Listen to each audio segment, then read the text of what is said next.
ನಮಸ್ತೆ, ನನ್ನ ಹೆಸರು ಗಿರೀಶ್ ಅಂತ. ನಾನು ಗ್ಯಾಂಗ್ಸ್ಟರ್ ಅಲ್ಲ ಪ್ರ್ಯಾಂಕ್ಸ್ಟರ್ ಚಿತ್ರದ ನಿರ್ದೇಶಕ ಹಾಗೂ ನಟ ಕೂಡ ಆಗಿದೆ. ಸರ್, ನನ್ನ ಹೆಸರು ಜಶವಂತ್ ಅಂತ. ಸೊ ಗಿರೀಶ್ ಅವ್ರ ಜೊತೆ ನಾನು ಇದರಲ್ಲಿ ಅಸೋಸಿಯೇಟ್ ಪಾತ್ರ. ಸೊ ಆ ಪಾತ್ರ ತುಂಬ ಇಂಟ್ರೆಸ್ಟಿಂಗ್ ಆಗಿರುತ್ತೆ ಸರ್. ನನ್ನ ಹೆಸರು ರತೀಶ್ ಅಂತ. ನಾನು ಈ ಸಿನಿಮಾಗೆ ಎಡಿಟರ್. ಇದಕ್ಕೂ ಮುಂಚೆ 2 ಸಿನಿಮಾದಲ್ಲಿ ಕೆಲಸ ಮಾಡಿದ್ದು ಎಡಿಟರ್ ಆಗಿ. ಈ ಸಿನಿಮಾದಲ್ಲಿ ಚಿಕ್ಕದಾಗಿ ಒಂದು ಪಾತ್ರ ಕೂಡ ಮಾಡಿದ್ದೀನಿ. ಸರ್, ಇದು ಈ ಕತೆ ಹೇಗೆ ಸ್ಟಾರ್ಟ್ ಆಯಿತು ಸರ್? ಇದು ಆ್ಯಕ್ಚುಲಿ ನಾನು ಪ್ರ್ಯಾಂಕ್ ವೀಡಿಯೋಸ್ ನೋಡ್ತಿದ್ದೆ ಒಂದು ದಿವಸ. ಅದು ನೋಡ್ತಿರುವಾಗ ಈ ಪ್ರ್ಯಾಂಕ್ ಏನಾದರೂ ಜನಕ್ಕೆ ಪ್ರಾಬ್ಲಮ್ ಕ್ರಿಯೇಟ್ ಆಗಿಬಿಟ್ರೆ ಯಾವ ಥರ ಆಗುತ್ತೆ ಅನ್ನೋದ್ರ ಮೇಲೆ ಒಂದು ಥಾಟ್ ಹುಟ್ಟಿತ್ತು ಅಷ್ಟೇ. ಅದು ತುಂಬ ಕಾಮಿಡಿ ಫನ್ನಿಯಾಗಿತ್ತು, ಬಟ್ ನೋಡ್ತಿದ್ದೆ ಅದೇನಾದ್ರು ಸೀರಿಯಸ್ ಆದರೆ ಹೇಗಾಗ್ಬೋದು ಲೈಫಲ್ಲಿ ಅನ್ನೋದು ಒಂದು ಕಾನ್ಸೆಪ್ಟ್ ಅಂತ. ಈ ಕತೆ ಅದೇ ಸರ್, ಇವಾಗ ನೀವು ಹೀರೋ ಆಗಿ ಆ್ಯಕ್ಟ್ ಮಾಡ್ತಿದ್ದೀರಾ ಮತ್ತು ಡೈರೆಕ್ಟರ್ ಆಗಿ ಆ್ಯಕ್ಟ್ ಮಾಡ್ತಿದ್ದೀರಾ, ಎರಡೂ ಮಾಡ್ಬೇಕಂತ ನಿಮ್ಗೆ ಯಾವ ಥಾಟ್ ಯಾಕೆ ಬಂತು? ಥಾಟ್ ಅಂದರೆ ನಾನು ಆ್ಯಕ್ಚುಲಿ ಇದಕ್ಕೆ ಮುಂಚೆ ಭಾವಚಿತ್ರ ಅನ್ನೋ ಸಿನಿಮಾದಲ್ಲೂ ಆ್ಯಕ್ಟ್ ಕೂಡ ಮಾಡಿದ್ದೆ. ಸೆಕೆಂಡ್ ಹಾಫ್ ಪೋರ್ಷನಲ್ಲಿ ಶಂಕರ್ ಅನ್ನೋ ಒಂದು ಕ್ಯಾರೆಕ್ಟರ್, ಇಂಪಾರ್ಟೆಂಟ್ ಕ್ಯಾರೆಕ್ಟರ್ ಇತ್ತು, ಅದರಲ್ಲೂ ನಟನೆ ಮಾಡಿದ್ದೆ. ಸರ್, ಇದರಲ್ಲಿ ನೀವು ಹೀರೋ ಆಗಿ ಮತ್ತು ಡೈರೆಕ್ಟರ್ ಆಗಿ ವರ್ಕ್ ಮಾಡ್ತಿದ್ದೀರಾ, ಈ ಥಾಟ್ ಯಾಕೆ ಬಂತು ಸರ್? ಇಲ್ಲ, ಇದಕ್ಕೆ ಮುಂಚೆ ಕೂಡ ಆ್ಯಕ್ಟಿಂಗ್ ಮಾಡಿದ್ದೆ. ಅದು ನಾನು ಮಾಡಿರೋ ಚಿತ್ರದಲ್ಲೇ, ಭಾವಚಿತ್ರ ಅನ್ನೋ ಸಿನಿಮಾದಲ್ಲೇ ಶಂಕರ್ ಅನ್ನೋ ಒಂದು ಕ್ಯಾರೆಕ್ಟರ್ ಮಾಡಿದ್ದೆ. ಅದು ಇಂಪಾರ್ಟೆಂಟ್ ಕ್ಯಾರೆಕ್ಟರ್ ಇತ್ತು. ಸೊ ನಂಗೆ ಮುಂಚೆಯಿಂದನೂ ಆ್ಯಕ್ಟಿಂಗ್ ಇಂಟ್ರೆಸ್ಟ್ ಇತ್ತು. ಹಾಗೆ ಕೆಲವು ಶಾರ್ಟ್ ಫಿಲಮ್ಸು ನಾನು ಕಾಲೇಜ್ ಟೈಮಿಂದನೂ ಡೈರೆಕ್ಷನ್ಸ್ ಮಾಡ್ತಿದ್ದೆ. ಸೊ ನನ್ನ ಚಿತ್ರದಲ್ಲೇ ಹಾಗೆ ಆ್ಯಕ್ಟ್ ಮಾಡ್ತಾ ಇಲ್ಲಿವರೆಗೂ ಬಂದಿದ್ದೀನಿ. ಸೊ ಪ್ರಾಬಬ್ಲಿ ನನಗೆ ಗೊತ್ತಿಲ್ಲದೇ ನನ್ನ ಸಿನಿಮಾದಲ್ಲಿ ನಾನೇ ಆ್ಯಕ್ಟ್ ಮಾಡ್ತಾ ಇರ್ತೀನಿ. ಇದು ಮೊದಲೇ ಕತೆ ಬರೆಯೋಕ್ಕಿಂತ ಮುಂಚೆನೇ ಡಿಸೈಡ್ ಮಾಡಿದ್ರ ನೀವೇ ಹೀರೋ ಆಗಬೇಕು ಅಂತ, ಇಲ್ಲ ಕತೆ ಆದಮೇಲೆ ಸೆಲೆಕ್ಟ್ ಮಾಡೋದು ನಿಮಗೆ ಹೀರೋ? ಇಲ್ಲ, ಇದು ಆ್ಯಕ್ಚುಲಿ ಕತೆ ಮಾಡಿದ್ಮೇಲೆ ಡ್ಯಾನಿ ಸೇಠ್ ಅವ್ರಿಗೆ ಅಂದ್ಬಿಟ್ಟೆ ಕತೆ ಥಾಟ್ ಬಂದಿತ್ತು ನನಗೆ. ಪ್ರಾಬಬ್ಲಿ ನಮ್ಮ ಕನ್ನಡ ಫೀಲ್ಡ್ನಲ್ಲಿ ಪ್ರ್ಯಾಂಕ್ಸಲ್ಲಿ ಪಾಪ್ಯುಲರ್ ಆಗಿ ಸಿನಿಮಾ ಜೊತೆ ನಂಟಿದ್ದಿತ್ತು ಡ್ಯಾನಿ ಸೇಠ್ ಅವ್ರಿಗೆ ಫೋನ್ ಮಾಡಿ ಈ ಥರ ಹೇಳಿದೆ, ಸರ್ ಒಂದು ಕತೆ ಅಂದ್ಕೊಂಡಿದ್ದೀನಿ ನಾನು, ನಿಮಗೆ ಮಾಡ್ಬೋದಾ ಅಂತ. ಅವರು ಬನ್ನಿ ಮಾತಾಡೋಣ ಅಂತ ಹೇಳಿದ್ರು. ಅವರು ಕತೆ ಕೇಳಿದ್ರು, ಭಾಳ ಇಂಟ್ರೆಸ್ಟಿಂಗ್ ಆಗಿತ್ತು ಅವ್ರಿಗೆ ಇಷ್ಟ ಆಗಿತ್ತು. ಬಟ್ ಕಾರಣಾಂತರದಿಂದ ನಾವು ಅದನ್ನು ಮುಂದೆ ತೊಗೊಂಡೋಗೋಕ್ಕಾಗಲಿಲ್ಲ ಆಗ. ಸೊ ನಾವು ಸುಮ್ಮನೆ ಟೈಮ್ ವೇಸ್ಟ್ ಮಾಡೋದು ಯಾಕೆ, ನಾವೇ ಕಂಪ್ಲೀಟ್ ಮಾಡಿಬಿಡೋಣ ಅಂತ ನಾವೇ ಸ್ಟಾರ್ಟ್ ಮಾಡ್ತೀವಿ ಸರ್. ಮುಂದೆ ಏನಾದರೂ ಡ್ಯಾನಿ ಸೇಠ್ ಅವ್ರಿಗೆ ಏನು ಮೂವಿ ಮಾಡೋ ಪ್ಲಾನ್ ಇದೆಯಾ ಸರ್? ನೋಡಬೇಕು, ಗೊತ್ತಿಲ್ಲ. ಈಗ ಸದ್ಯಕ್ಕೆ ಏನು ಅನ್ಕೋತಿಲ್ಲ. ಪ್ರಾಬಬ್ಲಿ ಅವ್ರಿಗೆ ಇವಾಗ ಈ ಕತೆ ಹೇಗೆ ಅವ್ರಿಗೆ ಸೂಟ್ ಆಗುತ್ತೆ ಅಂತ ಫೀಲ್ ಆಯಿತು, ಬೇರೆ ಕತೆನೂ ಅವ್ರಿಗೆ ಸೂಟ್ ಆಗುತ್ತೆ ಅಂತ ಫೀಲ್ ಆದರೆ ಖಂಡಿತ ಮಾಡ್ತೀವಿ. ಚಿತ್ರದಲ್ಲಿ ಬರೋ ಪಾತ್ರಗಳ ಬಗ್ಗೆ ಹೇಳೋದಾದರೆ, ಈ ಚಿತ್ರ ಆ್ಯಕ್ಚುಲಿ ಈ ಚಿತ್ರ ಬಂದ್ಬಿಟ್ಟು ಪ್ರ್ಯಾಂಕ್ ಸುತ್ತ ಒಂದು ನಡೆಯೋ ಕತೆ. ಇದು ಎಲ್ಲರೂ ನೀವು ಸರ್ವೇ ಸಾಮಾನ್ಯವಾಗಿ ನಿಮ್ಮ ಅಕ್ಕಪಕ್ಕ ಮನೆಗಳಲ್ಲಿ ಹುಡುಗರು ಹೇಗೆ ನೋಡ್ತಿರ್ತೀರಾ, ನಿಮ್ಮ ಮನೆಗಳಲ್ಲಿ ಹುಡುಗರು ಹೇಗೆ ನೋಡ್ತಿರ್ತೀರಾ, ಅದೇ ರೀತಿ ಹುಡುಗರ ಕತೆ ಇದು. ಆ ಕ್ಯಾರೆಕ್ಟರ್ಸ್ನ ನಾವು ಮೆಟಫರಿಕಲಿ ಒಂದು ಇನ್ಸೆಕ್ಟ್ ವರ್ಡ್ನ ಕ್ರಿಯೇಟ್ ಮಾಡೋಕ್ಕೆ ಟ್ರೈ ಮಾಡಿದ್ವಿ. ಸೊ ಪ್ರತಿಯೊಂದು ಕ್ಯಾರೆಕ್ಟರ್ನೂ ಒಂದು ಇನ್ಸೆಕ್ಟ್ಗೆ ರಿಲೇಟ್ ಆಗೋವಂಥ ಕ್ಯಾರೆಕ್ಟರ್ಸ್ನೇ ಬರ್ಕೊಂಡಿರೋದು. ಈಗ ಎಕ್ಸಾಂಪಲ್ ಹೇಳಬೇಕಂದ್ರೆ ನನ್ನ ಕ್ಯಾರೆಕ್ಟರ್ ಬಂದು ಸ್ಪೈಡರ್ ರಿಫ್ಲೆಕ್ಟ್ ಮಾಡುತ್ತೆ. ಈಗ ಸ್ಪೈಡರ್ಗೆ ಹೇಗೆ 8 ಕಾಲಿರುತ್ತೆ, ಅದೇ ರೀತಿ ಅವನ ಲೈಫ್ನಲ್ಲಿ ಇಂಪಾರ್ಟೆಂಟ್ 8 ವ್ಯಕ್ತಿಗಳಿರ್ತಾರೆ. ಆಮೇಲೆ ಸ್ಕಾರ್ಪಿಯನ್, ಅವನು ಅದು ಹೇಗೆ ಅಂದರೆ ಎಲ್ಲೋ ಒಂದು ಕಡೆ ಪಾಯ್ಸನಸ್ ಆಗಿದ್ರು ಅದರಲ್ಲೂ ಒಂದಷ್ಟು ಗುಣಗಳಿರುತ್ತೆ. ಅದು ಸತ್ಯ ಅನ್ನೋ ಕ್ಯಾರೆಕ್ಟರ್ ಮಾಡಿದ್ದೇವೆ. ಸೊ ಹಾಗೆ ಅದೇ ರೀತಿ ನಾವು ಕ್ಯಾರೆಕ್ಟರ್ಸ್ನ ಬಿಲ್ಡ್ ಮಾಡ್ಕೊಳ್ಳೋದಕ್ಕೆ ಒಂದು ಇನ್ಸೆಕ್ಟ್ ವರ್ಡ್ನು ಕ್ರಿಯೇಟ್ ಮಾಡಿದ್ದೇವೆ ಇದರಲ್ಲಿ. ಕತೆ ಟೈಟಲ್ ಹೇಳುತ್ತೆ ಗ್ಯಾಂಗ್ಸ್ಟರ್ ಅಲ್ಲ ಪ್ರ್ಯಾಂಕ್ಸ್ಟರ್ ಅಂತ. ಗ್ಯಾಂಗ್ಸ್ಟರ್ ಅಂತ ಬಂದ ತಕ್ಷಣ ಒಂದು ರೌಡಿಸಮ್ ವೇಟ್ ಈ ತರ ಅನ್ಕೊಂಡ್ಬಿಡ್ತಾರೆ. ಇದ್ರ ಬಗ್ಗೆ ಏನ್ ಹೇಳ್ತಾರೆ ಸರ್? ಗ್ಯಾಂಗ್ಸ್ಟರ್ ಅನ್ನೋ ವರ್ಡ್ ಗ್ಯಾಂಗ್ಸ್ಟರ್ ಅನ್ನೋದು ನೀವು ಹೇಳ್ತಿದ್ದಾಗೆ ಒಂದು ಅಂಡರ್ಗ್ರೌಂಡ್ ಬ್ಯಾಕ್ ಡ್ರಾಪ್ ಏನಾದರೂ ಬರುತ್ತಾ ಅನ್ನೋದಿರುತ್ತೆ. ಬಟ್ ನೀವು ರೆಗ್ಯುಲರ್ ಸಿನಿಮಾದಲ್ಲಿ ನೋಡೋ ಗ್ಯಾಂಗ್ಸ್ಟರ್ಗಳಿಗಿಂತ ಒಂದಷ್ಟು ವಿಭಿನ್ನವಾಗಿ ನಾವು ಗ್ಯಾಂಗ್ಸ್ಟರ್ನ ಪ್ರೊಜೆಕ್ಟ್ ಮಾಡೋಕ್ಕೆ ಈ ಗ್ಯಾಂಗ್ಸ್ಟರು ನಿಮಗೆ ನ್ಯೂಸ್ನಲ್ಲಿ ನೀವು ಯಾವ ರೀತಿ ಕೇಳ್ತೀರಾ ಗ್ಯಾಂಗ್ಸ್ಟರ್ ಲೈಫ್ನ, ಆ ರೀತಿ ಅನ್ಸುತ್ತೆ. ಮೋರ್ ಆಫ್ ಸಿನಿಮಾಗಿಂತ ರಿಯಲಿಸ್ಟಿಕ್ ಅನ್ಸುತ್ತೆ. ಅದೇ ಸರ್, ಈ ಪ್ರ್ಯಾಂಕ್ಸ್ಟರ್ ಅನ್ನೋ ಇನ್ನೊಂದು ವರ್ಡ್ ಯೂಸ್ ಮಾಡಿದೆ, ಒಂದು ಫನ್ನಿ ಸೈಡ್, ಇನ್ನೊಂದು ಗ್ಯಾಂಗ್ಸ್ಟರ್ ಅನ್ನೋ ಸೀರಿಯಸ್ ಸೈಡ್. ಇದು ಎರಡು ಡಿಫ್ರೆನ್ಶಿಯೇಷನ್ ಬಗ್ಗೆ ಏನು ಹೇಳ್ತಾರೆ? ಇದು ಆ್ಯಕ್ಚುಲಿ ನೀವು ಕೇಳ್ತಾ ಇರೋ ಹಾಗೇನೆ, ಇದು ಗ್ಯಾಂಗ್ಸ್ಟರ್ ಅನ್ನೋದೇ ಒಂದು ಪ್ರಪಂಚ, ಈ ಪ್ರ್ಯಾಂಕ್ಸ್ಟರ್ ಅನ್ನೋದೇ ಒಂದು ಪ್ರಪಂಚ. ಇವೆರಡು ಲೈಫ್ನಲ್ಲಿ ಬೈಸೆಕ್ಟ್ ಮಾಡಿದ್ರೆ ಏನಾಗುತ್ತೆ ಅನ್ನೋದೇ ಈ ಸಿನಿಮಾ. ಈ ಯಾವ್ಯಾವ ಲೊಕೇಶನ್ ಎಲ್ಲ ಈ ಫಿಲಮ್ ಶೂಟ್ ಮಾಡಿದೆ? ಇದು ಬೆಂಗಳೂರಿನಲ್ಲೇ ಹೆಚ್ಚಾಗಿ ಸಿನಿಮಾ ಚಿತ್ರೀಕರಣ ಆಗಿದೆ. ಬೆಂಗಳೂರು ಬಿಟ್ಟು ದೊಡ್ಡಬಳ್ಳಾಪುರದಲ್ಲಿ ಆಗಿದೆ. ಈ ಬೆಂಗಳೂರು ಸರೌಂಡಿಂಗಲ್ಲೇ ಆದಷ್ಟು ಚಿತ್ರೀಕರಣ ಆಗಿದೆ. ಯಾವುದಾದ್ರು ಲೊಕೇಶನ್ ಮಾಡಬೇಕಾದ್ರೆ ಕಷ್ಟ, ಈ ಲೊಕೇಶನ್ ನಮಗೆ ಸಿಗಲ್ಲ, ಈ ಥರ ಏನಾದರೂ ಅನುಭವ ಆಯ್ತಾ ಸರ್? ಖಂಡಿತ ಆಗಿದೆ. ನಮಗೆ ಸ್ಪೆಷಲಿ ನಾವು ಅಂದ್ಕೊಂಡಿದ್ದ ಥರನೇ ಲೊಕೇಶನ್ಸ್ ಸಿಕ್ಕಿದೆ. ಇದು ಗ್ಯಾಂಗ್ಸ್ಟರ್ ಟೀಮ್ ಏನಿದೆ, ಈ ಗ್ಯಾಂಗ್ಸ್ಟರ್ ಟೀಮ್ಗೆ ಒಂದು ಜಾಗ ಅನ್ನೋದು ಬೇಕಿತ್ತು. ನಮಗೆ ಒಂದು ಫ್ಯಾಕ್ಟ್ರಿ ಬೇಕಿತ್ತು ಗ್ಯಾಂಗ್ಸ್ಟರ್ ಟೀಮ್ಗೆ. ಸೊ ಆ ಫ್ಯಾಕ್ಟ್ರಿನ ಭಾಳಷ್ಟು ಕರ್ನಾಟಕದಲ್ಲಿ ಯಾವುದ್ಯಾವುದು ಶಟ್ ಡೌನ್ ಆಗಿರೋ ಫ್ಯಾಕ್ಟ್ರೀಸ್ ಇದೆ ಅದನ್ನು ಭಾಳಷ್ಟು ರೆಕ್ಕಿ ಮಾಡಿದ್ದೀವಿ ನಾವು. ಆ ಜಾಗಕ್ಕೆ ಖುದ್ದಾಗಿ ಹೋಗಿ ಆ ಜಾಗದ್ದು ಬ್ಯಾಕ್ಗ್ರೌಂಡ್ ತೊಗೊಂಡು ಫೋಟೋಸ್ ತೊಗೊಂಡು ಇಲ್ಲಿ ಶೂಟ್ ಮಾಡೋದಕ್ಕೆ ಅಂದರೆ ಅಂದರೆ ಫ್ಲೆಕ್ಸಿಬಲ್ ಇದೆಯಾ, ಕ್ರೂ ಬಂದಿರ್ಬೋದಾ, ಸರೌಂಡಿಂಗ್ ಅಕಾಮಿಡೇಷನ್ಗೆ ಹತ್ತಿರ ಇದೆಯಾ, ಈ ಥರ ಫ್ಯಾಕ್ಟ್ರೀಸ್ ಯೂಶಲಿ ಔಟ್ಸ್ಕರ್ಟ್ಸಲ್ಲೇ ಸಿಗೋದು. ಭಾಳಷ್ಟು ತೊಂದರೆ ಇತ್ತು. ಬಟ್ ದೇವ್ರದೇ ಹೇಗೋ ನಾವು ಅಂದ್ಕೊಂಡಿದ್ದ ರೀತಿ ಎಲ್ಲ ಲೊಕೇಶನ್ಸು ಸಿಕ್ಕಿದೆ. ನಿಮ್ಗೆ ನೋಡ್ತಿದ್ದಾಗ ನಿಮಗೆ ಗೊತ್ತಾಗೋದಿಲ್ಲ. ನಾನು ಇವಾಗಲೇ ಹೇಳ್ಬಿಟ್ರೆ ಅದರದ್ದು ಮಜಾ ಹೋಗ್ಬಿಡುತ್ತೆ ಜಾಗದ್ದು. ನೀವು ಸಿನಿಮಾ ನೋಡ್ತಿದ್ದಾಗ ಖಂಡಿತ ನೀವು ಅಲ್ಲಿದ್ದೀರಾ ಅಂತ ಎಕ್ಸ್ಪೀರಿಯನ್ಸ್ ಮಾಡ್ಕೋತೀರಾ. ಇವಾಗ ನೀವು ಡೈರೆಕ್ಟರ್ ಮತ್ತೆ ಹೀರೋ ಆಗಿ ಮಾಡಿದ್ರು, ಎಷ್ಟು ಕಷ್ಟ ಆಯಿತು ಸರ್ ಎರಡು ಮ್ಯಾನೇಜ್ ಮಾಡೋದು? ಇಲ್ಲ, ಡೈರೆಕ್ಷನ್ ಆ್ಯಕ್ಟಿಂಗ್ ಬಂದಾಗ ನನಗೆ ನನ್ನ ಟೀಮ್ ಖಂಡಿತ ನನಗೆ ಎರಡೂ ಬ್ಯಾಲೆನ್ಸ್ ಮಾಡೋದಕ್ಕೆ ಸಪೋರ್ಟ್ ಮಾಡಿದೆ. ಆರ್ಟಿಸ್ಟ್ಗಳು ಯಾರ್ಯಾರು ಬಂದಿದ್ರು ಅವರು ನನಗೆ ಡೈರೆಕ್ಷನ್ ಮಾಡೋದಕ್ಕೂ ಸ್ವಲ್ಪ ಹೆಲ್ಪ್ ಆಗಿದೆ ಅವರಿಂದ. ಸೊ ಎಕ್ಸ್ಪೀರಿಯನ್ಸ್ಡ್ ಇರೋದ್ರಿಂದ ಇದರಲ್ಲಿ ತುಂಬ ಎಕ್ಸ್ಪೀರಿಯನ್ಸ್ಡ್ ಆರ್ಟಿಸ್ಟ್ ಇದ್ದಾರೆ. ತಿಲಕ್ ಸರ್ ಆಗಿರ್ಬೋದು, ಬಾಲರಾಜ್ ವಾಡಿ ಅವರಾಗಿರ್ಬೋದು, ಆಮೇಲೆ ಸಂಗೀತ ಅನಿಲ್ ಅವರಿದ್ದಾರೆ, ಪವನ್ ಅವರಿದ್ದಾರೆ, ಮಜಾ ಟಕೀಸ್ ಪವನ್ ಅವರು, ಹನುಮಂತೇಗೌಡರು ಇದ್ದಾರೆ, ಹೊನ್ನವಳ್ಳಿ ಕೃಷ್ಣ ಅವರಿದ್ದಾರೆ. ಸೊ ಇವರಿಗೆಲ್ಲ ಏನಿಲ್ಲ, ನಾವು ಸರ್ ಈ ಥರ ಸೀನ್ ಅಂತ ಹೇಳ್ಬಿಟ್ರೆ ಸಾಕು, ಅವರು ಅದಕ್ಕೆ ನಾವು 10 ಹೇಳಿದ್ರೆ ಅವರು 50 ಮಾಡೋಷ್ಟು ಪೊಟೆನ್ಷಿಯಲ್ ಇದ್ದಾರೆ. ಸೊ ಹಾಗಾಗಿ ನನಗೆ ಆ್ಯಕ್ಟಿಂಗಿಗಾಗಲಿ ಡೈರೆಕ್ಷನ್ಗಾಗಲಿ ನನ್ನ ಟೀಮ್ ಸಪೋರ್ಟ್ ಮಾಡಿರೋದ್ರಿಂದ ಸಿನಿಮಾ ಚೆನ್ನಾಗಿ ಮೂಡಿ ಬಂದಿದೆ. ಸರ್ ನಿಮಗೆ ಈ ಫಿಲಮಲ್ಲಿ ನಿಮ್ಮ ಕ್ಯಾರೆಕ್ಟರ್ ಬಗ್ಗೆ ಹೇಳೋದಾದ್ರೆ? ನನ್ನ ಕ್ಯಾರೆಕ್ಟರ್ ಸರ್ ಅದೊಂದು ಸರ್ಪ್ರೈಸಿಂಗ್ ಕ್ಯಾರೆಕ್ಟರ್ ಆಗಿರುತ್ತೆ. ಫನ್ನಿ, ಸ್ವಲ್ಪ ಸರ್ಪ್ರೈಸಿಂಗು, ಸ್ವಲ್ಪ ಫಿಶಿ ಕ್ಯಾರೆಕ್ಟರ್ ಥರ ಇರುತ್ತೆ. ಅದು ಸಿನಿಮಾದಲ್ಲಿ ನೋಡಿದಾಗ ಚೆನ್ನಾಗಿ ಅನಿಸುತ್ತೆ. ಇದು ನಿಮ್ಮ ಫಸ್ಟ್ ಫಿಲಮ್? ಇಲ್ಲ ಸರ್, ಇದು 2ನೇ ಸಿನಿಮಾ. ಮೊದಲನೇ ಫಿಲಮ್ ಭಾವಚಿತ್ರ ಅಂತ, ಅದು ಗಿರೀಶ್ ಸರ್ ಡೈರೆಕ್ಷನ್ ಅಲ್ಲಿ. ಎಕ್ಸ್ಪೀರಿಯನ್ಸ್ ತಗೊಂಡು ಈ ಫಿಲಮ್ ಎಷ್ಟು ಇದಾಯ್ತು ಸರ್ ನಿಮಗೆ? ಮೊದಲ ಮೂವಿಲಿ ಆ್ಯಕ್ಟ್ ಮಾಡಿರೋದು ಈ ಮೂವಿಲಿ ಆ್ಯಕ್ಟ್ ಮಾಡೋಕ್ಕೆ ನಿಮ್ಗೆ ಎಷ್ಟು ಯೂಸ್ ಆಗಿದೆ? ಆಕ್ಚುಲಿ ನನಗೇನು ಆ್ಯಕ್ಟ್ ಮಾಡ್ಬೇಕಂತ ಏನಿಲ್ಲ, ಗಿರೀಶ್ ಸರ್ ಅವ್ರು ಹೇಳಿದ್ದಕ್ಕೆ ಮಾಡಿದ್ ಇಲ್ಲಾಂದ್ರೆ ಬೇಸಿಕ್ಲಿ ಟೆಕ್ನಿಷಿಯನ್. ಇಲ್ಲ, ಅವ್ರು ಆ್ಯಕ್ಚುಲಿ ನಾನು ಅವ್ರದ್ದು ಯೂಟ್ಯೂಬ್ ವೀಡಿಯೋಸ್ ನೋಡಿದ್ದೀನಿ. ಸೊ ಅವ್ರು ಆ್ಯಕ್ಟಿಂಗ್ ಮಾಡ್ತಾರೆ ಅಂದರೆ ಪೊಟೆನ್ಷಿಯಲ್ ಇದೆ ಅಂತ ಫೀಲ್ ಆಯಿತು.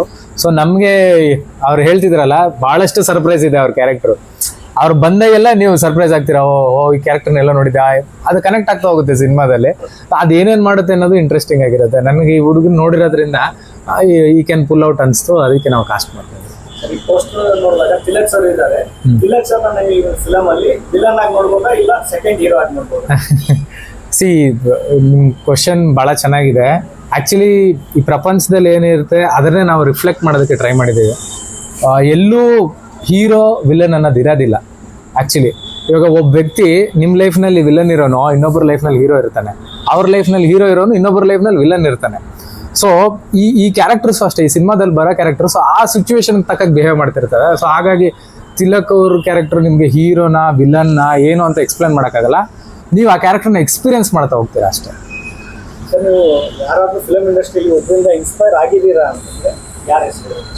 ಸರ್ ನಾನು ಇಂಡಸ್ಟ್ರಿನಲ್ಲಿ ಎಲ್ಲರಿಂದನೂ ಇನ್ಫ್ಲೂಯೆನ್ಸ್ ಆಗಿದ್ದೀನಿ, ಇಂಪ್ರೆಸ್ ಆಗಿದ್ದೀನಿ. ಸೊ ಅವ್ರು ಮಾಡಿರೋ ಸಿನಿಮಾಗಳು ನೋಡ್ಕೊಂಡೆ ನಮಗೆ ಸಿನಿಮಾ ಹೇಗೆ ಮಾಡಬೇಕು ಅಂತ ಗೊತ್ತಾಗಿರೋದು. ನಾನು ಯಾರ ಹತ್ರನೂ ಅಸಿಸ್ಟೆಂಟ್ ಆಗಿ ಸೇರಿ ಸೊ ಅವ್ರ ಫ್ಲೇವರ್ ಬಂದಿದೆ ಅನ್ನೋ ಥರ ಏನಿಲ್ಲ. ನಾನು ಎಲ್ಲ ಥರ ಸಿನಿಮಾಗಳ್ನು ನೋಡ್ತೀನಿ, ಎಲ್ಲ ಥರ ಸಿನಿಮಾನ ಇಷ್ಟಪಡ್ತೀನಿ. ಸೊ ಅದು ನಮಗೆ ಗೊತ್ತಿಲ್ಲದಿದ್ದಂಗೆ ಸಬ್ಕಾನ್ಷಿಯಸ್ಲಿ ಅವರೆಲ್ಲ ಇನ್ಫ್ಲೂಯೆನ್ಸ್ ಮಾಡೋದ್ರಿಂದನೇ ಪ್ರಾಬಬ್ಲಿ ನಾವು ಇನ್ಫ್ಲೂಯೆನ್ಸ್ ಆಗಿ ಸಿನಿಮಾ ಮಾಡ್ತಿದ್ದೀವಿ ಅನ್ಸುತ್ತೆ. ಸೊ ಇವಾಗ ಈ 4 ಮೂವಿಲಿ ಒಂದು ಸೀನ್ ಭಾರಿ ಕಷ್ಟ ಆಯಿತು, ಜಾಸ್ತಿ ಟೇಕ್ ತಗೊಂಡ್ವಿ ಅಂತ ಹೇಳೋದಾಗ ಈ ಸೀನ್ ಕಷ್ಟ ಆಯಿತು, ಅದ್ರ ಬಗ್ಗೆ ಹೇಳೋದಾಗ? ಅದು ಒಂದು ಸೀನ್ ಭಾಳ ಕಷ್ಟ ಆಯಿತು. ಅಂದರೆ ಒಂದಷ್ಟು ಪೋರ್ಷನ್ಸು ಚೇಸ್ ಎಲ್ಲ ಇದೆ ಈ ಸಿನಿಮಾದಲ್ಲಿ. ಅದನ್ನು ನಾನು ಪ್ರಾಬಬ್ಲಿ ನಿಮಗೆಲ್ಲ ಹೇಳೋ ಆಗಿದೆಯೋ ಇಲ್ಲೋ ಗೊತ್ತಿಲ್ಲ. ಅದು ಸ್ವಲ್ಪ ಅಂದರೆ ಸಿನಿಮಾ ನೋಡಿದ್ಮೇಲೆ ನಾವು ಅದನ್ನು ಡಿಸ್ಕಸ್ ಮಾಡ್ಬೋದು. ಅಂದರೆ ಓಕೆ ಇದರಿಂದ ಈ ಸೀನ್ ಕಷ್ಟ ಆಯ್ತು ಅಂತ ಅದು ನಾನು ನಿಮ್ಗೆ ಹಿಂಟ್ ಕೊಡ್ತೀನಿ. ಒಂದು ಕಡೆ ಸಿನಿಮಾದಲ್ಲಿ ಚೇಸ್ ಬರುತ್ತೆ, ಚೇಸ್ ಆದ್ಮೇಲೆ ರೈಲ್ವೆ ಟ್ರ್ಯಾಕ್ ಬರುತ್ತೆ. ಆ ರೈಲ್ವೆ ಟ್ರ್ಯಾಕ್ ಕ್ರಾಸ್ ಮಾಡೋ ಪೋರ್ಷನ್ಸ್ನ ಪಿಕ್ಚರೈಸ್ ಮಾಡೋದು ಭಾಳ ಕಷ್ಟ ಅನ್ನಿಸ್ತು. ಗ್ಯಾಂಗ್ಸ್ಟರ್ ಅಲ್ಲ ಪ್ರಾಂಗ್ಸ್ಟರ್, ಈ ಚಿತ್ರದ ಮುಖಾಂತರ ಏನು ಹೇಳಕ್ಕಿದ್ದೀರಾ? ನಿಮ್ಗೆ ಪ್ರತಿಯೊಂದು ವಿಷಯದಲ್ಲೂ ಒಂದು ಮೆಸೇಜ್ ಅನ್ನೋದಿರುತ್ತೆ. ಇವತ್ತು ನೀವೆಲ್ಲೋ ಟ್ರಾವೆಲ್ ಮಾಡ್ಕೊಂಡು ಹೋಗಿ ಬರ್ತೀರಾ ಒಂದು ಲೈಫ್ನಲ್ಲಿ, ನೀವು ಸಾಯಂಕಾಲ ಬಂದಾಗ ನೀವು ಬೆಳಗ್ಗೆ ಒಂದು ಜರ್ನಿ ನಿಮಗೆ ಗೊತ್ತಿಲ್ಲದಂಗೆ ಏನೋ ಒಂದು ಎಕ್ಸ್ಪೀರಿಯನ್ಸ್ ಮಾಡಿಸಿರುತ್ತೆ. ಅದನ್ನು ಕಲಿಬೇಕಷ್ಟೇ ನಾವು. ನಮ್ಮ ಸಿನಿಮಾದಲ್ಲಿ ಏನು ಹೇಳಕ್ಕೆ ಟ್ರೈ ಮಾಡಿದ್ದೀವಿ ನಾವು ಹೆಚ್ಚಾಗಂದರೆ, ನೀವು ನಮ್ಮ ಸಿನಿಮಾ ಒಂದು ಓವರ್ ಆಲ್ ಎಕ್ಸ್ಪೀರಿಯನ್ಸ್ ಜೊತೆಗೆ ಎಲ್ಲೋ ಒಂದು ಅಂಡರ್ನೀತಲ್ಲಿ ಸೆಲ್ಫ್ ಎಂಪ್ಲಾಯ್ಮೆಂಟ್ಗೂ ಇಂಪಾರ್ಟೆನ್ಸ್ ಕೊಟ್ಟಿದ್ದೀವಿ ನಾವು. ಸೊ ಆಮೇಲೆ ನಾವು ಸಮಾಜಕ್ಕೆ ಅಂದರೆ ಒಳ್ಳೆ ಕ್ಯಾರೆಕ್ಟರ್ಸ್ನ ಹೈಯಾಗಿ ತೋರಿಸಿದ್ದೀವಿ, ಆಮೇಲೆ ಕೆಟ್ಟದನ್ನ ಜಾಸ್ತಿ ವಿಜೃಂಭಿಸಿದ್ದೀವಿ ಅನ್ನೋ ಥರ ಏನಿರಲ್ಲ. ಒಂದು ಇಂಪಾರ್ಟೆಂಟ್ ಮೆಸೇಜ್ ಅಂದರೆ ಇದರಲ್ಲಿ ನಿರುದ್ಯೋಗದ ಬಗ್ಗೆ ಇದೆ. ಅಂದರೆ ನಾನೇ ಕೆಲಸ ಸಿಗೋವರೆಗೂ ಕಾಯ್ಕೊಂಡು ಕೂತ್ಕೊಂತೀನಿ, ಈ ಕೆಲಸ ಆ ಕೆಲಸ ಅನ್ನೋದಕ್ಕಿಂತ ನಿನ್ನಲ್ಲಿರೋ ಪೊಟೆನ್ಷಿಯಲ್ನ ನೀನು ಗುರುತಿಸಿ ಸೆಲ್ಫ್ ಎಂಪ್ಲಾಯ್ಮೆಂಟ್ಗೆ ಹೋಗ್ಬೋದು ಅನ್ನೋದನ್ನ ಒಂದು ಮೆಸೇಜ್ ಕೊಡ್ತೀವಿ ಇದರಲ್ಲಿ. ಸರ್, ಈ ಫಿಲಮ್ ಸಾಂಗ್ಸ್ ಎಷ್ಟಿದೆ? ಮ್ಯೂಸಿಕ್ ಡೈರೆಕ್ಟರ್ ಯಾರು? ಹಾಂ, ಅದ್ರ ಬಗ್ಗೆ ಹೇಳೋದಾದ್ರೆ. ಈ ಸಿನಿಮಾದಲ್ಲಿ 4 ಸಾಂಗ್ಸ್ ಇದೆ. ನಮಗೆ ಸಾಂಗ್ಸು ಜಾನ್ ಕೆನಡಿ ಮ್ಯೂಸಿಕ್ ಮಾಡಿಕೊಟ್ಟಿದ್ದಾರೆ. ಜಾನ್ ಕೆನಡಿ ನಮಗೆ ಭಾಳ ವರ್ಷದಿಂದ ಪರಿಚಯ ಇದ್ದರು. ಅವ್ರ ಜೊತೆ ವರ್ಕ್ ಮಾಡೋದಕ್ಕೆ ಈ ಸಿನಿಮಾದಲ್ಲಿ ಆಪರ್ಚುನಿಟಿ ಸಿಕ್ತು. ಅವರು ಒಂದು ಡಿಫ್ರೆಂಟ್ ಫೀಲ್ ಇದೆ ಅವ್ರ ಮ್ಯೂಸಿಕ್ಸಲ್ಲಿ. ನೀವು ಗೂಗಲ್ ಮಾಡಿ ನೋಡ್ಬೋದು ಅವ್ರ ಮ್ಯೂಸಿಕ್ಸ್ ಇದರಲ್ಲಿ ನಮಗೆ ಅಂದರೆ ಒಂದೊಂದು ಸಿಚುವೇಶನ್ಸ್ಗೂ ಒಂದೊಂದು ಥರ ಮೂಡ್ ಇತ್ತು. ಸೊ ಅದನ್ನೆಲ್ಲ ಡಿಸ್ಕಸ್ ಮಾಡಿ ಟೀಮ್ ಜೊತೆ ಅವ್ರಿಗೆ ಯಾವ ರೀತಿ ಈ ಸೀಕ್ವೆನ್ಸ್ಗೆ ನಿಮ್ಗೆ ಮ್ಯೂಸಿಕ್ ಬೇಕು ಅಂತ ನಾವು ಒಂದಷ್ಟು ಐಡಿಯಾಸ್ ಡಿಸ್ಕಸ್ ಮಾಡಿ, ಸರ್ ನನಗೆ ಈ ಫೀಲ್ ಬೇಕು, ಆ ಫೀಲ್ ಬೇಕು ಅಂತ. ಸೊ ಒಂದು 4 ಸಾಂಗ್ ಇದೆ. 4 ಸಾಂಗೂ ನಿಮಗೆ ಡಿಫ್ರೆಂಟ್ ಅನಿಸುತ್ತೆ. ಸ್ಪೆಷಲಿ ನಿಮಗೆ ನಾವು ಇದರಲ್ಲಿ ಒಂದು ಡಿಫ್ರೆಂಟಾಗಿ ಏನು ಟ್ರೈ ಮಾಡಿದ್ವಿ ಅಂದರೆ ಒಂದು ಮೆಟಲ್ ಬ್ಯಾಂಡ್ ಥೀಮ್ ಅಂತ ಟ್ರೈ ಮಾಡಿದ್ವಿ. ಅದು ಕ್ಲೈಮ್ಯಾಕ್ಸ್ ಸಾಂಗ್ ಬರುತ್ತೆ. ಅದರಲ್ಲಿ ಒಂದು ಇಂಗ್ಲೀಷ್ ಮೂಡ್ ಇದೆ. ನೀವು ಆ ಸಿನಿಮಾ ನೋಡಿದಾಗ ಅದು ಓವರ್ ಆಲ್ ಸಿನಿಮಾದಲ್ಲಿ ನಿಮಗೆ ಒಂದು ಡಿಫ್ರೆಂಟ್ ಫೀಲ್ ಕೊಡುತ್ತೆ. ಸರ್, ನೀವು ಈ ಫಿಲಮಲ್ಲಿ ಆ್ಯಕ್ಟ್ ಮಾಡಿದ್ರಿ ಅಂತ ನಿಮ್ಮ ಕ್ಯಾರೆಕ್ಟರ್ ಬಗ್ಗೆ ಹೇಳೋದು ಯಾವ ಥರ ಬರುತ್ತೆ? ಇದು ನನ್ನ ಕ್ಯಾರೆಕ್ಟರ್ ಏನಾಗಿದೆ, ನಾವು ಗ್ಯಾಂಗ್ಸ್ಟರ್ ಟೀಮ್ ಅಲ್ಲಿ. ಸೊ ನನಗೂ ತಿಲಕ್ ಅವರು ಮತ್ತು ಇನ್ನೊಂದಷ್ಟು ಟೀಮ್ ಮೆಂಬರ್, ನಮಗೂ ಅವರು ನಡುವೆ ನಡೆಯುವಂಥ ಕೆಲವು ಸೀಕ್ವೆನ್ಸ್ಗಳು ಇಲ್ಲಿ ರಿವೀಲ್ ಮಾಡೋದು ಥಿಯೇಟರ್ ನೋಡಿ. ಸೊ ನನಗೂ ತಿಲಕ್ ಅವ್ರ ಜೊತೆ ಆ್ಯಕ್ಟ್ ಮಾಡೋದು ಚಾನ್ಸ್ ಕೊಟ್ಟು, ಸೊ ಅದೊಂದು ಗ್ರೇಟ್ ಎಕ್ಸ್ಪೀರಿಯನ್ಸ್. ಸರಿ, ಆಡಿಯನ್ಸಿಂದ ಏನು ಎಕ್ಸ್ಪೆಕ್ಟ್ ಮಾಡ್ತೀರಾ? ಆಡಿಯನ್ಸ್ ಒಳ್ಳೆ ಚಿತ್ರನ ಯಾವಾಗಲೂ ನೋಡಿದ್ದಾರೆ. ನಾವು ಈ ಸತಿನೂ ಅದನ್ನೇ ಎಕ್ಸ್ಪೆಕ್ಟ್ ಮಾಡೋದು. ಒಳ್ಳೆ ಚಿತ್ರಗೆ ಯಾವಾಗಲೂ ಸಪೋರ್ಟ್ ಮಾಡಿ ಥಿಯೇಟ್ರಿಗೆ ಬಂದು ನೋಡಿ. ಕನ್ನಡ ಸಿನಿಮಾಗಳು, ಕನ್ನಡದಲ್ಲಿ ಸಿನಿಮಾಗಳು ಚೆನ್ನಾಗಿ ಬರ್ತಿಲ್ಲ ಅನ್ನೋದೊಂದು ಮಾತು ಕೇಳಿ ಬರುತ್ತೆ. ಬಟ್ ಚೆನ್ನಾಗಿ ಬಂದಾಗ ಜನ ಬಂದು ಥಿಯೇಟ್ರಿಗೆ ನೋಡಿದ್ರೆ ಅವ್ರಿಗೆ ಇನ್ನಷ್ಟು ಪೊಟೆನ್ಷಿಯಲ್ ಸಿಗುತ್ತೆ ಸಿನಿಮಾ ಮತ್ತಷ್ಟು ಕಂಟಿನ್ಯೂ ಮಾಡೋದಕ್ಕೆ. ನಾನು ಈಗಾಗಲೇ ಇದಕ್ಕೆ ಮುಂಚೆ ಪ್ರೆಸ್ ಮೀಟಲ್ಲೂ ಸಹ ಹೇಳಿದೆ, ನನಗೆ ಗ್ಯಾಂಗ್ಸ್ಟರ್ ಪ್ರಾಂಕ್ಸ್ಟರ್ ಸಿನಿಮಾ ಮಾಡಬೇಕಂದ್ರೆ ನನ್ನ ಹಿಂದಿನ ಸಿನಿಮಾಗಳೇ ಕಾರಣ. ಆ ಸಿನಿಮಾದಲ್ಲಿ ಏನು ಸ್ವಲ್ಪ ಫಂಡ್ ರಿಟರ್ನ್ ಆಯಿತು ನನಗೆ, ಅದನ್ನು ಮತ್ತೆ ನಾನು ಈ ಸಿನಿಮಾಗೆ ಹಾಕಿ ಇದು ಮಾಡಿದ್ದೀನಿ. ಸೊ ಜನ ಬಂದು ಈ ಸಿನಿಮಾನ ನೋಡಬೇಕು ಅಂತ ಕೇಳ್ಕೊತೀನಿ. ಅದರಿಂದ ಇನ್ನಷ್ಟು ಜನಗಳಿಗೆ ಕೆಲಸ ಮಾಡುವಂಥ ಶಕ್ತಿ ಸಿಗುತ್ತೆ, ಆಪರ್ಚುನಿಟಿ ಸಿಗುತ್ತೆ ಅಂತ ಕೇಳ್ಕೊತೀನಿ. ಫಿಲಮ್ ಹೀರೋಯಿನ್ ಬಗ್ಗೆ ಹೇಳೋದು? ಆ ಫಿಲಮ್ ಹೀರೋಯಿನು ಭಾಳ ಇನ್ನೋಸೆಂಟ್ ಅವರು. ನೀವು ಈಗಾಗಲೇ ಒಂದು ಪ್ರ್ಯಾಂಕ್ ಮಾಡಿಸಿದ್ವಿ ನಾವು ಪ್ರಮೋಷನಲ್ಗೋಸ್ಕರ. ನೀವು ಅದನ್ನು ನೋಡಿದ್ರೆ ಅವ್ರ ಮನಸ್ಥಿತಿ ಹೇಗೆ ಅನ್ನೋದು ನಿಮಗೆ ಗೊತ್ತಾಗ್ಬಿಟ್ಟಿರುತ್ತೆ. ಅವರು ಭಾಳ ಒಳ್ಳೆ ಹುಡುಗಿ. ನಮಗೆ ಶೂಟ್ಗೆ ಏನು ತೊಂದರೆ ಕೊಟ್ಟಿಲ್ಲ. ಶೂಟ್ಗೆ ಯಾವ ರೀತಿ ಬೇಕೋ, ಅಂದರೆ ಯಾವ ಟೈಮು, ಪಾಪ ಅವ್ರು ಬೇರೆ ಏನೇ ಶೆಡ್ಯೂಲ್ ಇದ್ರು ನಾವು ಇದ್ರ ಸೆಕೆಂಡ್ ಹಾಫ್ ಪೋರ್ಷನ್ಸ್ನ ಎಲ್ಲೋ ಒಂದು ಕಡೆ ನಾನು ಈಗಾಗಲೇ ಹೇಳ್ದಂಗೆ ಔಟ್ಸ್ಕಟ್ಸಲ್ಲಿ ಮಾಡಬೇಕಿತ್ತು. ಅವರು ಪಾಪ ಟೈಮ್ ಎಲ್ಲ ಬ್ಯಾಲೆನ್ಸ್ ಮಾಡಿಕೊಂಡು ಅಲ್ಲಿಗೆ ಬೆಳಗಿನ ಜಾವನೇ ಎದ್ದು ರೆಡಿಯಾಗಿ ಬರ್ತಾಯಿದ್ರು. ಅವ್ರ ಕ್ಯಾರೆಕ್ಟರ್ನ ತುಂಬ ಚೆನ್ನಾಗಿ ಬ್ಯಾಲೆನ್ಸ್ ಮಾಡಿದ್ದಾರೆ. ಅವ್ರು ಹೇಗೆ ನಿಮಗೆ ಪ್ರ್ಯಾಂಕ್ ವಿಡಿಯೋದಲ್ಲಿ ಇನ್ನೋಸೆಂಟ್ ಅನ್ನಿಸ್ತಾರೋ ಅವ್ರ ಸಿನಿಮಾದಲ್ಲೂ ಪ್ಯೂರ್ಲಿ ಅದೇ ಕ್ಯಾರೆಕ್ಟ್ರು, ಅದನ್ನೇ ಅವ್ರು ರಿಫ್ಲೆಕ್ಟ್ ಮಾಡಿದ್ದಾರೆ ಅಷ್ಟೇ. ಸರ್, ಈ ಫಿಲಮ್ ನಿಮ್ಮ ಲೈಫ್ಗೆ ಎಷ್ಟು ಇಂಪಾರ್ಟೆಂಟ್ ಸರ್? ಸರ್, ಎಲ್ಲ ಸಿನಿಮಾನೂ ಆ ಮೂಮೆಂಟ್ನಲ್ಲಿ ನಾವು ಅಷ್ಟೇ ಶ್ರಮ ಹಾಕಿ ಮಾಡಿರ್ತೀವಿ, ಅಷ್ಟೇ ಇಂಪಾರ್ಟೆನ್ಸ್ ಕೊಟ್ಟಿರ್ತೀವಿ. ಅದನ್ನು ನಾವು ಹೇಳೋಕ್ಕಾಗಲ್ಲ ಸರ್. ಜನ ಅದನ್ನು ತೊಗೊಂಡೋಗಿ, ಬಟ್ ಕೆಲವ್ರಿಗೆ ಅವ್ರ ಹಾರ್ಡ್ ವರ್ಕ್ ಅವ್ರಿಗೆ ಈಕ್ವಲ್ ಪ್ರೆಷರ್ ಹಾಕಿರ್ತಾರೆ, ಈಕ್ವಲ್ ಎಫೆಕ್ಟ್ ಹಾಕಿರ್ತಾರೆ. ಆ ಎಫರ್ಟ್ಸ್ಗೆ ಜನ ಬಂದು ನೋಡಿ ಏನು ಪ್ರಶಂಸೆ ಕೊಟ್ಟರೆ ಅದಕ್ಕಿಂತ ದೊಡ್ಡದು ಇನ್ನೇನಿರೋದಿಲ್ಲ. ನೀವು ಫಿಲಮ್ ನೋಡಿದ್ದೀರಾ? ನಿಮ್ಮ ಲೈಫ್ ಎಷ್ಟು ಬ್ರೇಕ್ ಕೊಡುತ್ತೆ ಅನ್ಸುತ್ತೆ ಈ ಫಿಲಮ್? ನಾನೇನು ತುಂಬ ಎಕ್ಸ್ಪೆಕ್ಟೇಷನ್ ಆ ಥರ ಏನು ಮಾಡ್ತಿಲ್ಲ. I am just going with flow ಅಷ್ಟೇ. ನೋಡೋಣ, ನಾನು ತುಂಬ ಹಾಗಾಗುತ್ತೆ ಹೀಗಾಗುತ್ತೆ ಅಂತ ಹೇಳೋವಂಥ ಸ್ಥಿತಿಯಲ್ಲಿ ಇಲ್ಲ. ಈಗ ನಾನು ಡೇ ಆ್ಯಂಡ್ ನೈಟ್ ಈಗ ಸಿನಿಮಾ ರೆಡಿ ರಿಲೀಸ್ಗಿರೋದಕ್ಕೆ ಅದ್ರ ಮೇಲೆ ಭಾಳಷ್ಟು ವರ್ಕ್ ಮಾಡ್ತಾ ಇದ್ದೀವಿ. ಸೊ ಆ ಮೂಡಲ್ಲೂ ಇದ್ದೀನಿ. ಈ ಜನ ನೋಡಿ ಏನಾಗುತ್ತೆ, ನೆಕ್ಸ್ಟ್ ಏನಾಗ್ತೀನಿ ಅದೆಲ್ಲ ಗೊತ್ತಿಲ್ಲ ನನಗೆ. ಸಿನಿಮಾ ಮಾಡ್ತಿರ್ತೀವಿ, ಜನಕ್ಕೆ ಬಿಟ್ಟಿದ್ದು, ಜನ ಇದನ್ನು ಎಲ್ಲಿವರೆಗೂ ತೊಗೊಂಡು ಹೋಗ್ತಾರೆ. ನಾನು ದೇವ್ರಿಗೆ ಬಿಟ್ಟಿತ್ತು, ಜನಕ್ಕೆ ಬಿಟ್ಟಿತ್ತು. ರಿಲೀಸ್ಗೆ ಮುನ್ನ ಯಾವುದಾದ್ರೂ ಸೆಲೆಬ್ರಿಟೀಸ್ಗೆ ನೋಡಿ ತೋರಿಸ್ಬೇಕಂತ ಏನಾದರೂ ಪ್ಲಾನ್ ಇದೆಯಾ? ಅದು ಖಂಡಿತ ಇದೆ ಸರ್. ಇಡೀ ಕರ್ನಾಟಕಕ್ಕೆ ತೋರಿಸ್ಬೇಕನ್ನೋ ಆಸೆ ಇದೆ. ರಿಲೀಸ್ಗೂ ಮುನ್ನ